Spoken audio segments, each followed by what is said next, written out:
રાજ્યમાં કમોસમી વરસાદને કારણે ભર ઉનાળે ચોમાસા જેવા દ્રશ્યો દેખાય છે। સતત 3 દિવસથી વાતાવરણમાં પલટાને કારણે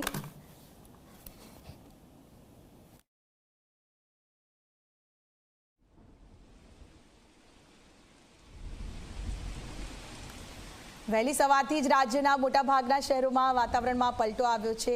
સાબરકાંઠા, પાટણ, બનાસકાંઠા અને અરવલ્લીમાં ભારે પવન ફૂંકાયો હતો। ભારે પવન ફૂંકાતા મિની વાવાઝોડા જેવા દ્રશ્યો સર્જાયા હતા। એટલું જ નહીં, ગાંધીનગર, વડોદરા અને રાજકોટમાં પણ ભારે પવન ફૂંકાયો હતો। વડોદરાના ગ્રામ્ય વિસ્તારોમાં ગઈકાલ રાતથી ભારે પવન સાથે વરસાદ શરૂ થયો હતો।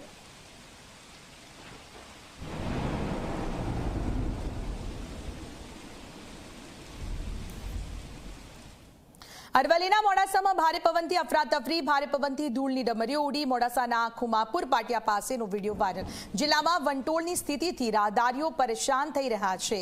ભારે પવન સાથે વરસાદનું આગમન। મોડાસાના ખુમાપુરા પાટિયા પાસે અરવલ્લી જિલ્લામાં વંટોળની સ્થિતિ, જ્યાં રાહદારીઓ પરેશાન થઈ રહ્યા છે।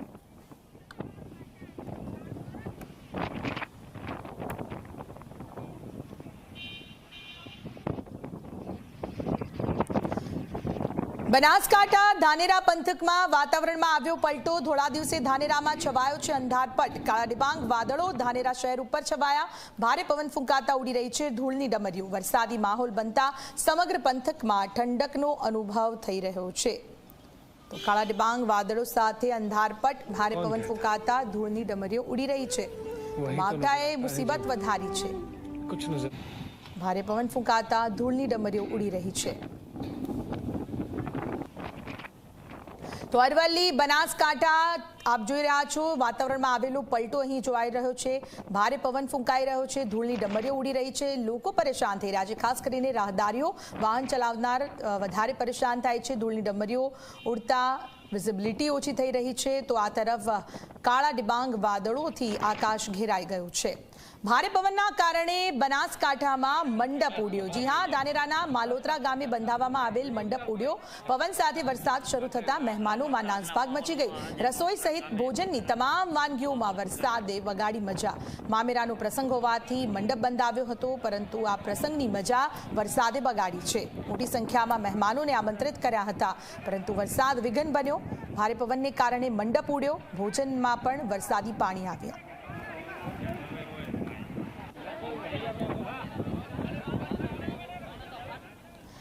મોરબી જિલ્લામાં ધૂળની ડમરીઓ ઉડી રહી છે। ભારે પવન સાથે ધૂળની ડમરીઓ ઉડી। મોરબી તાલુકાના ગ્રામ્ય વિસ્તારમાં વાતાવરણમાં પલટો આવ્યો। ભર ઉનાળે મોરબીમાં ચોમાસા જેવો માહોલ સર્જાયો છે। આપ જે દ્રશ્યો હાલમાં જોઈ રહ્યા છો ટીવી સ્ક્રીન પર, તે મોરબીના છે।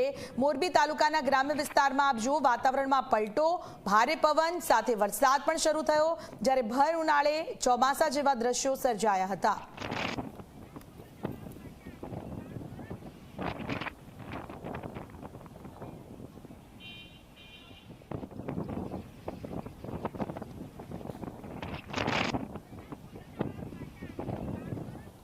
ગાંધીનગરના વાતાવરણમાં પણ ભારે પલટો જોવા મળ્યો। ધૂળની ડમરીઓ સાથે ભારે પવન ફૂંકાયો। હવામાન વિભાગની આગાહી પ્રમાણે ભારે પવનથી વિધાનસભાના ગુંબજને અસર થઈ।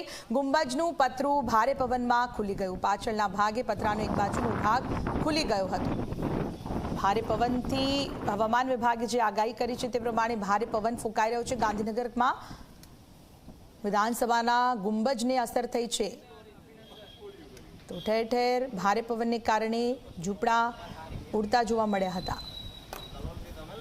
ગાંધીનગરમાં આજે વહેલી સવારથી પવન ફૂંકાઈ રહ્યા છે અને એના જ કારણે હાલ વિધાનસભાની જે પાછળનો ભાગ છે, ગુંબજનો જે ભાગ છે, ત્યાં હાલ 3 પતરાઓ નીકળી ગયા છે। અને હાલ દ્રશ્યો પણ આપ જોઈ શકો છો કે જે પતરા છે એનાથી નીકળી ચૂક્યા છે।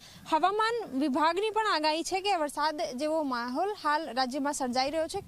છેલ્લા 2 દિવસથી વરસાદ પડી પણ રહ્યો છે અને ખુદ અંબાલાલ પટેલે પણ આગાહી વ્યક્ત કરી છે કે વાવાઝોડા સાથે ભારે પવન સાથે વરસાદની આગાહી વ્યક્ત કરવામાં આવી છે। અને એ જ પ્રમાણેનો જે ફેરફાર છે એ હાલ જોવા પણ મળી રહ્યો છે કે જ્યાં વિધાનસભાની જે પ્રિમાઇસીસ છે ત્યાં જે ગુંબજ છે એ ગુંબજમાંથી 3 પતરા પણ ઉખડી ગયા છે અને આખા અમદાવાદમાં સહિત અને ખાસ કરીને ગાંધીનગરમાં પણ ભારે પવન ફૂંકાઈ રહ્યો છે અને એના જ કારણે વાતાવરણમાં પણ એકાએક પલટો આવ્યો છે અને હાલ આ જ રીતનો જે માહોલ છે, મોસમ છે, એ હવામાન વિભાગની સાથે અંબાલાલ પટેલ આગાહીકારે પણ એવું જ કહ્યું છે કે 3 જૂન સુધી રાજ્યમાં વરસાદી માહોલ આ જ પ્રમાણે સર્જાઈ રહેશે।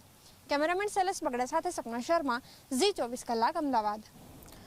પાટણ જિલ્લામાં ફૂંકાયું મિની વાવાઝોડું। સતત ત્રીજા દિવસે સમગ્ર જિલ્લામાં વરસાદી માહોલ યથાવત છે। પાટણ, હારીજ, સમી સહિતના તાલુકામાં મિની વાવાઝોડું ફૂંકાયું। ભારે પવન સાથે વાવાઝોડામાં બેનરો સહિત ખુરશીઓ પણ હવામાં ઉડી। પાટણમાં ધીમી ધારે કમોસમી વરસાદનું ઝાપટું પડ્યું હતું। પાટણ, હારીજ, સમી સહિતના તાલુકામાં ભારે પવન સાથે વરસાદ।